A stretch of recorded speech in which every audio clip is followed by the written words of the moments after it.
Hello and welcome to the channel, YouTube world. Wolcen, Lords of Mayhem, has been updated about an hour ago or so to 1.0.8.0, and as always there will be a link down in the description box called a clink. I know the joke's getting old, but whatever. Because you can click the link, clink. So, let's get right into it. Fixed an issue causing right clicks on items in the inventory to be resolved as left clicks. That's huge. Because that was so annoying I can't even tell you. Fixed an issue causing a UI glitch when selling a right-handed weapon directly from equipped inventory while dual-wielding weapons. Fixed an immortality exploit happening when joining a game. Fixed an issue causing loot to drop at one's feet when an ally player opened a chest. The issue persists on cursed chests for the moment. That's why it's cursed. Fixed issues causing the staff projectiles to fail their hits on big monsters and to fail to bounce on packs of monsters. Fixed an issue causing environmental projectiles to deal no damage during the Chapter 3 quest, The Gates of Fury. Also fixed an issue allowing players to revive several allies at the same time if they were close enough. It's called Mass Resurrection in World of Warcraft. Fixed a bug causing players to lose gold and primordial affinity when connecting to the game. So basically the developers were siphoning our gold. Those little bastards. Fixed an issue causing players to collide with each other after reviving from a downed state. So they were basically possessed after they were reincarnated into some type of weird zombie thing, and they were just attacking each other. If you actually saw it, it was actually pretty hilarious. You were like, what is going on here? Fixed an issue causing some players to have two Wolcen tag, preventing them from adding friends.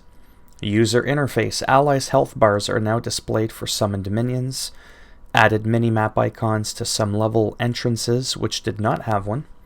Fixed a bug displaying a seemingly increasing magic find bonus in the quest tracking UI.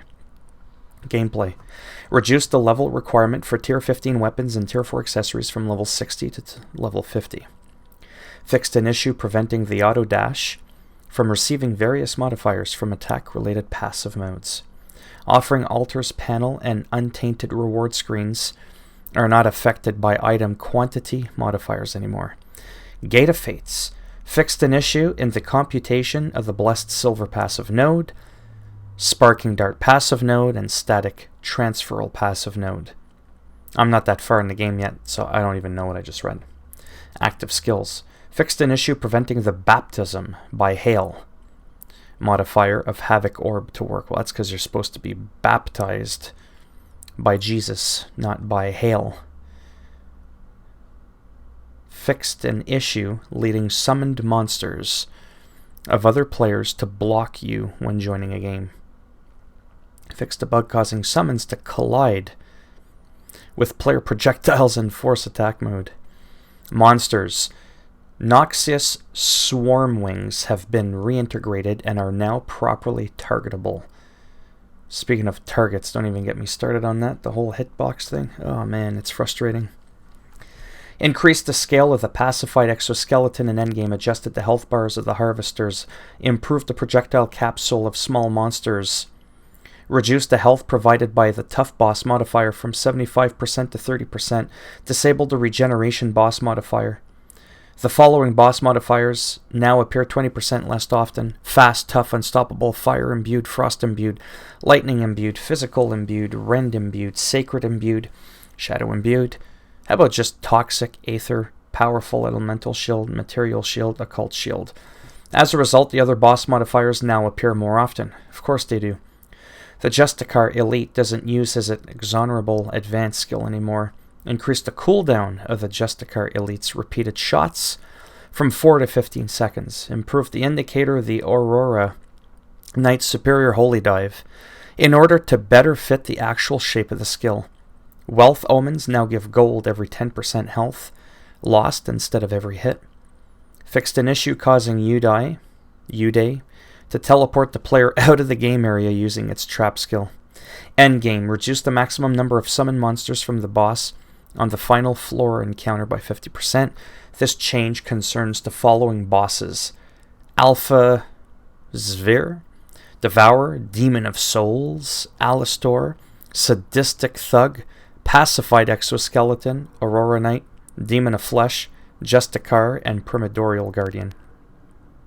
Increase the cooldown of the summoning skill of bosses on the final floor encounter from 20 to 60 seconds. Increase the cooldown on the summoning skill. Yeah, I was just going to say, isn't that thing that I was complaining about in one of my other videos? If you happen to have watched it, it was probably pretty boring. Where I was complaining that bosses have a ridiculous, summoning skill. Every couple of seconds, there's just an absurd cluster of ads, and it's just ridiculous, and they never disappear. Legendary items can't be put in the upgrade rarity project of the dark market anymore. Fixed the cost of the legendary reagent of the Seeker's Expedition. It now costs 30,000 gold and 20,000 production to match the reagent upgrade from the dark market. Reduce the value of the area modifier's effects, allowing some type of enemies to have a reduction to the duration of crowd control effects received. Fixed an immortality exploit during expeditions.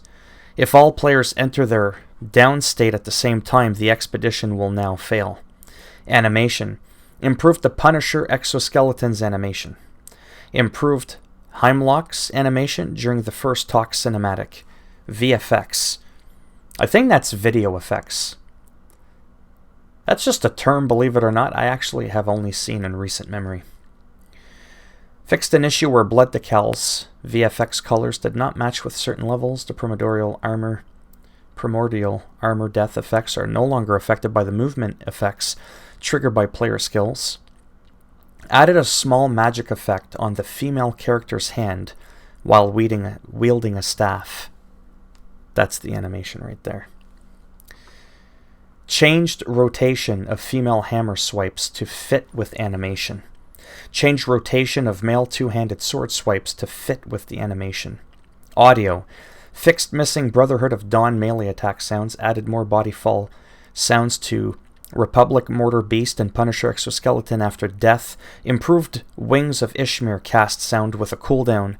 To avoid fatigue, this skill will now swap to a softer sound if used in quick succession. Example, when used with Relentless Pursuit modifier. Added execution sounds to the Chapter 2 Republic vs. Wildlings scene. Fixed wrong sounds playing when equipping weapons. Ding, ding, ding. Don't ask what that was. And then we've got some localization improvements to the following languages. English, German, Nihao, that was supposed to be Chinese, Francais, Polish, Brazilian, Spanish, and Russian. Spanish would be like Leca con lo sporgo felo de potano, chupame me cazzo grande. Don't ask what that was. Seriously, this is the brain of someone with ADHD, with a capital H, the hyperactive part. Anyways, that's it for this video. So if you liked it, give it a thumbs up. If you didn't like it, give it a thumbs down. And I'll make sure your game is in complex Chinese. And there's no way to change it. And if you want to subscribe to the channel, naturally that would be great. And if not, thanks for shattering my dreams of becoming the next PewDiePie. And I shall see you all in the next video. Take care, boys and girls, or whatever it is you identify as. And I shall see you all next time. Bye now.